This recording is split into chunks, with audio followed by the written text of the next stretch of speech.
Puluhan anak jalanan area Pasar Lewiliang, Kecamatan Lewiliang, Kabupaten Bogor mendapatkan pendampingan khusus melalui kegiatan pembelajaran kreativitas dari Rumah Harapan Generasi Berencana atau Genre Kabupaten Bogor. Pelatihan usaha ini dimaksudkan agar anak jalanan menjadi mandiri dan tidak terjun sebagai anak jalanan. Bertempat di aula kantor unit Pasar Lewiliang, Kabupaten Bogor, puluhan anak jalanan yang setiap hari mangkal di area Pasar Lewiliang mendapatkan perhatian dari Rumah Harapan Generasi Berencana atau Genre. Puluhan anak ini ikuti pelatihan keterampilan dan diajarkan pembuatan produk lilin aromaterapi.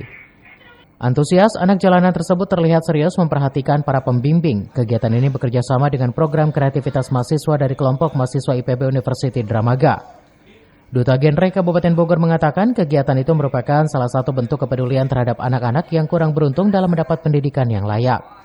Banyaknya anak jalanan yang tidak sekolah di wilayah Pasar Lewiliang dengan rasa keprihatinan setiap seminggu sekali melakukan pembelajaran berkreasi agar bisa merubah kebiasaan anak-anak jalanan ini.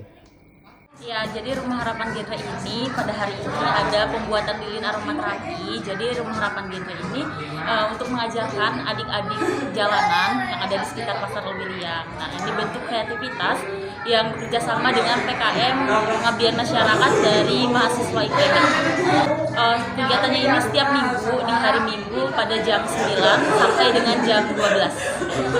Tujuannya untuk apa sih, Kak? Tujuannya ini untuk meningkatkan kreativitas dari anak-anak jalanan dan juga kita bentuk kepedulian terhadap masyarakat, terhadap anak-anak jalanan bahwa mereka pun harus memiliki pendidikan. Dan di sini kami menyajikan pendidikan non formal. Program Rumah Harapan Genre dapat terus berjalan dan memenuhi kebutuhan pendidikan terhadap anak-anak jalanan. Program ini pun mendapat dukungan dari Dinas Pemberdayaan Perempuan dan Pelindungan Anak, Pengendalian Penduduk dan Keluarga Berencana DP3 APPKB. Dari Lewiliang, Kabupaten Bogor, Iman Abdurrahman melaporkan.